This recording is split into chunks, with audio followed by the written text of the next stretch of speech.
Thank you for coming.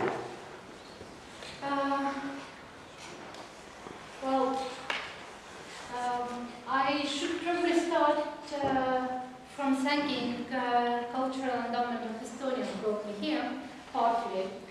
And the title of the presentation is related, the presentation itself is related to the use of tea. As much as I remember my childhood, we made a tea of black tea, which was freely available in Soviet Union at that time, very rarely. We mostly used locally grown plants, and also we use them for medical purposes. My childhood actually goes back to 1970's and 1980's. So this research was growing up from another research on the eating of wild food plants in the childhood.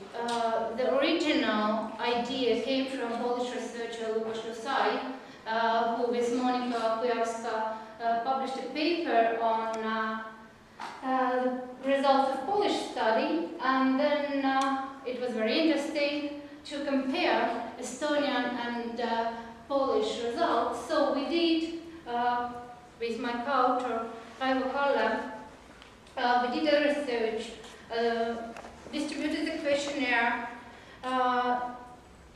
This is the translation of it. It was originally in Estonian, and the red part of it is what was in original questionnaire of Lukas. First we asked the permission.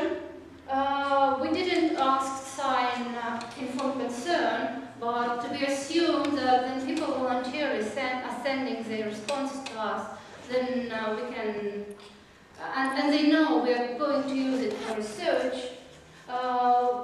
we don't have to ask to sign permission. And in fact, it came out that people were very proud of returning to us their knowledge and showing how much they know and care about the nature and specifically about plants. Here is an example. Oh, example comes with another presentation. Sorry. On Tuesday. So we asked for the Latin name of the plant, but only people with special education in botany provided it. But mostly people identified plant on the folk name level or on official Estonian plant name. This is quite rare in the world that in language has an official plant name. But my generation and some younger, they know plants not by the folk name, but by official plant names. And also another criteria that helped us to identify the plant was the description of the plant. There is about 2,000 plants growing in Estonia, not cultivated. And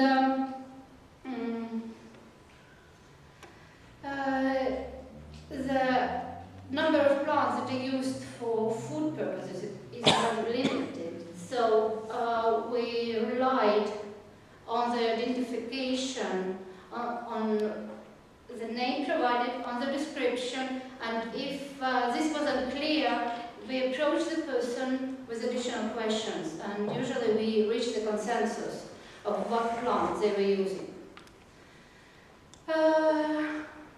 We collected responses from 250 persons, and as tea is my special interest, we all extracted the knowledge on the use of tea separately. 178 persons answered this question. They answered the use of teas. And they actually were reapproached again to ask whether they use the tea for just drinking beside the meal or as recreational tea, or they were using those plants for medicinal purposes. And after this clarification, there came out that very many plants were actually used not only for recreation, but for healing. And also some new plants came out that they were using for healing. So, the distribution of people, of the respondents over Estonia was quite even, but there were also many people who were linked to different regions of Estonia. The prevalence of Lääne region is due to a high number of students, school students who responded to the questionnaire, and their childhood is now, and this actually makes many differences in overall results of the study. Now, this is not usual study, even if we extract only the respondents who mentioned the use of plants for making tea. We have very high proportion of people with high education, and especially with PhDs and master's degrees. And this is because of we use the internet as a medium for getting the answers.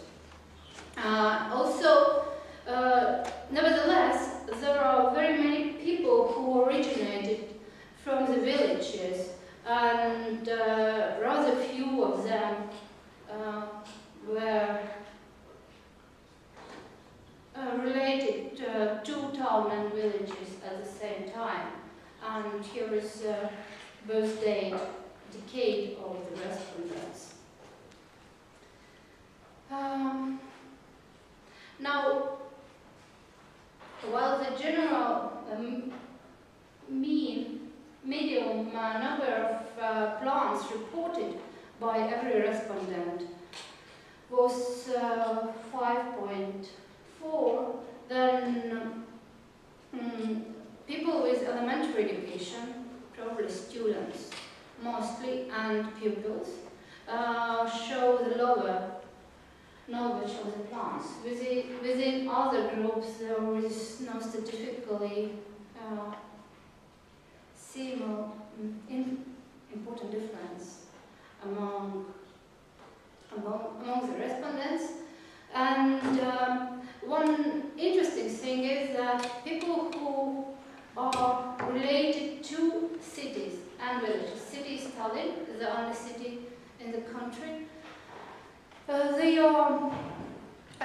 generally knew more plants in relation to the other respondents, and this could be because they got less to the nature, and they did have more appreciation for it, and they also had better access to the knowledge of the use of plants in form of media, books, whatever. The birth decade actually didn't influence the number of known plants. Actually, it depends very much on the person, how many plants they use. Also, more than half of the respondents didn't mention more than 4 plants. There were people who already mentioned 14 or 10 to 14 plants, and the number is not very small.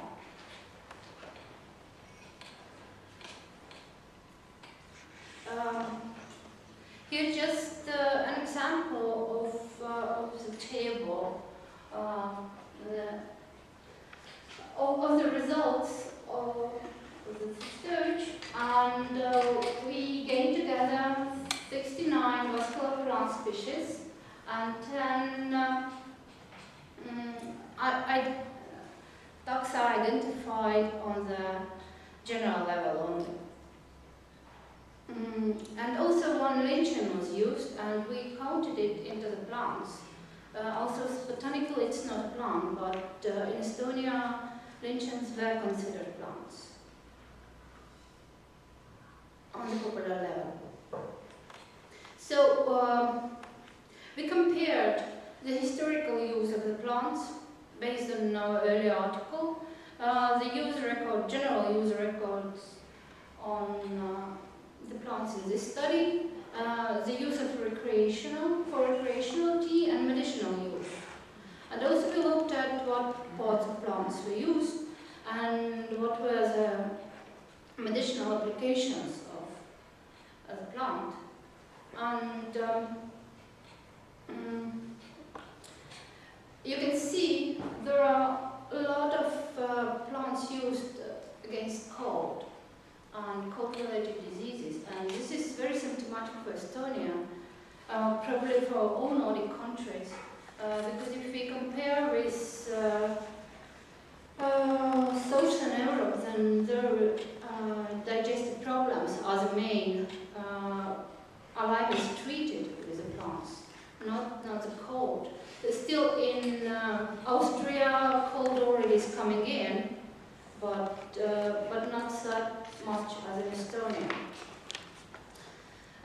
Here is a list of the most used plants for making tea, either medicinal, the green area, or recreational. And the red one is a combination of both uses. And this is very interesting that the top, regardless that the respondents were Estonians, and speaking Estonian as a mother tongue, the top listed plants are from Slavic origin, or the uses from Slavic origin. And Tilia was not even used for medicinal purposes, just flowers of Tilia, until the beginning of 20th century in Estonia. So every plant has every plant used for recreational tea has very specific position in culture and specific position in medicinal use, except for few. Indeed,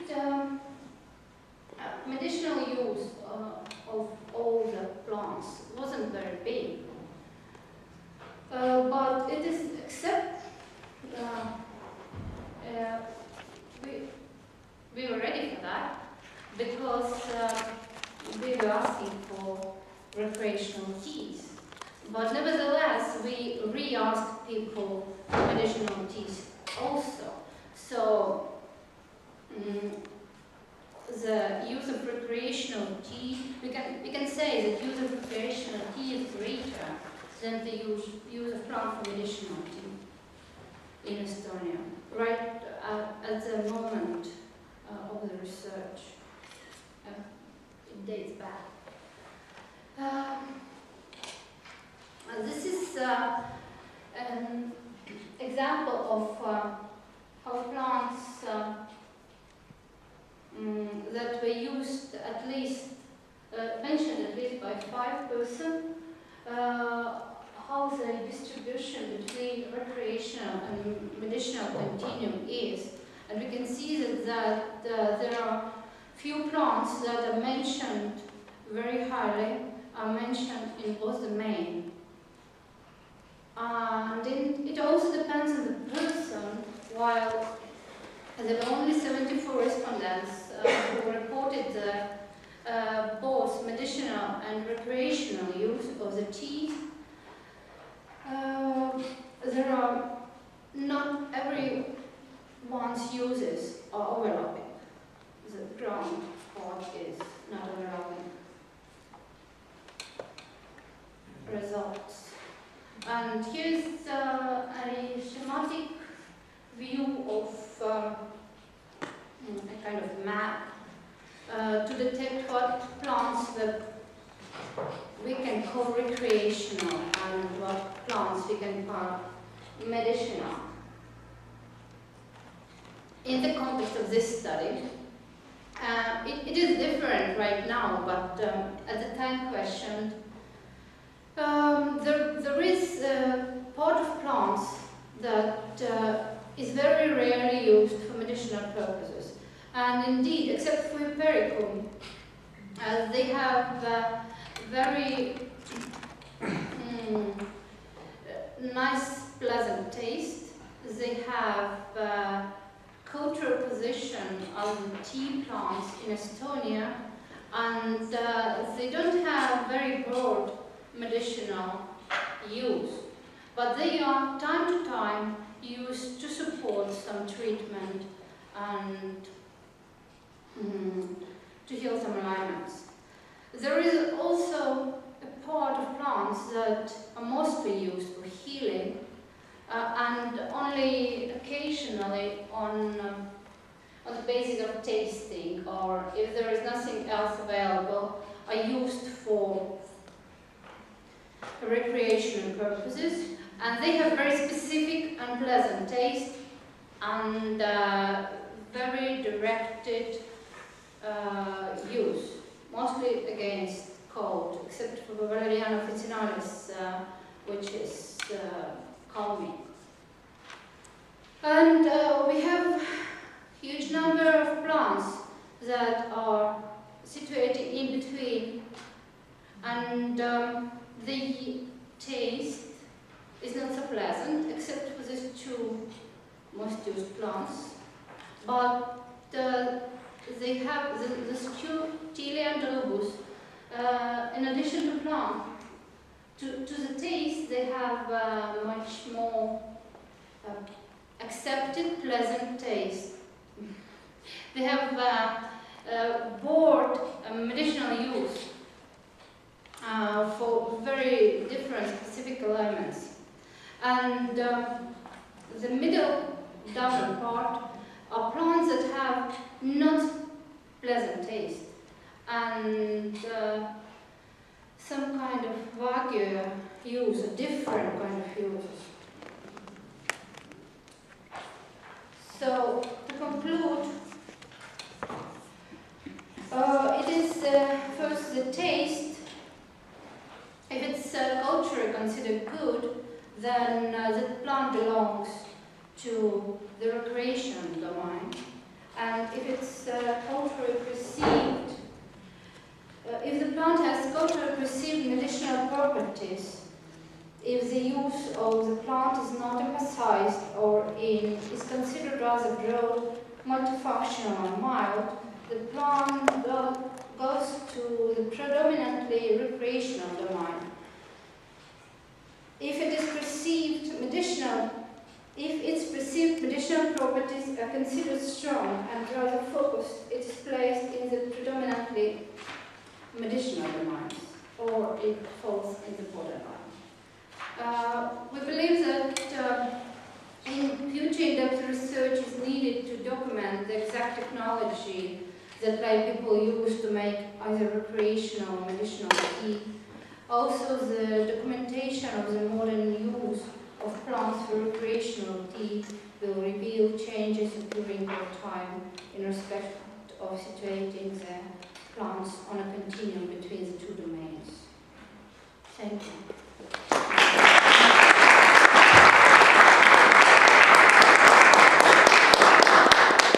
Thank you very much, Renata, for a very interesting insight into these borderline areas. Yeah, first question. I wanted to thank you. That was really interesting. Very, very interesting. Herbal medicine in Eastern Europe. I wondered if you've got any desire or aspiration to do more research which might find ways to reach older, less literate members of the community who might have different, broader, historical uses of plants. Sorry, did I make myself? I just didn't hear you. Okay, have you got any, is there anybody in Estonia talking to older people? Well, we have historical data and we have written an article about it. can show it. It is different, of course, but there is no data on where the border will go. We have database on medicinal plants, and this is an extract from it on the recreational plants, and the situation is different because no one asked for recreational teas before, and all people. I believe that people about 30, 40 to 50, they do remember things. As the older people go, they tend to forget or remember things that may be interesting for them, but may not be so true. So we rely on, better rely on the younger population.